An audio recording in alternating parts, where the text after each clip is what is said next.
Hey everyone! Today I'm doing a base tour video of my first ever base, Nomad Inc. I've just spent the last several days redoing some of the exterior and gutting it and redoing pretty much all of the interior.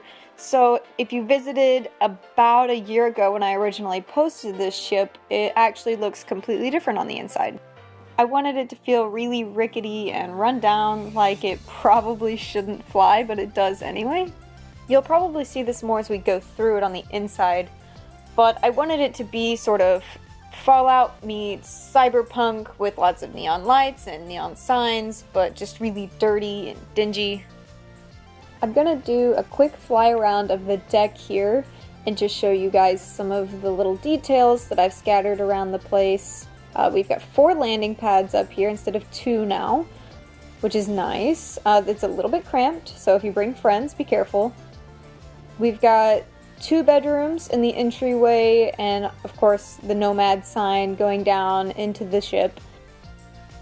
And then we've also got a steering wheel for the captain, because, of course, every good pirate ship needs a good captain.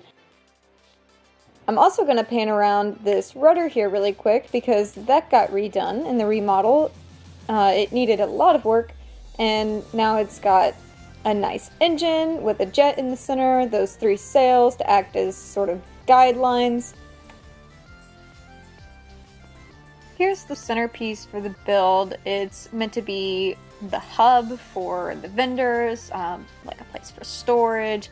I wanted it to look really run down with lots of hanging cables and lights, and some of them don't work, or maybe they've changed a light bulb and it's not the right color.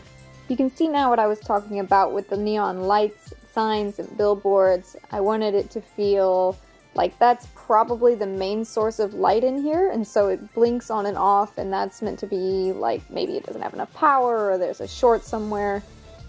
I'm gonna go over what I have down here really quick for shops, and then I'll do a pan around with the camera in each of them to show you guys some of the little details that are in there.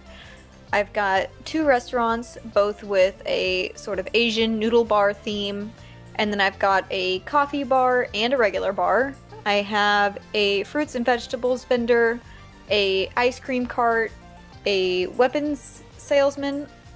There's also a navigation and maps shop, as well as a little poster shop, a cloth vendor over here to sell like tarps and clothing, rugs. There's a plant shop, an arts and science vendor, and then lastly there's a technology shop. You'll see throughout the entire interior that a lot of the signs are a little bit crooked, and there's some trash on the ground and cups lying around. Things aren't really tidy or picked up, and I did that on purpose to make it feel lived in and a little bit unkept. As I go through some of these, you'll see that a lot of the shops have some untidy papers and things lying about, just kind of strewn everywhere. There's a lot of storage containers and things just stacked up on top of each other to make it feel kind of messy. I want it to sort of seem like you can just take your shops or your items or anything that you want to sell and throw down a tent or a table and sit down and sell it here on this ship, and it doesn't require a lot of effort. It's kind of thrown together. I hope you guys enjoyed seeing this build as much as I enjoyed making it. It was an incredible time. I loved refurnishing my first build, especially now that I have a much better knowledge of how building works in this game and how to decorate and how things work together, how to glitch build. Anyway guys, thank you so much for watching. I hope you enjoyed this video, and I will see you all next time.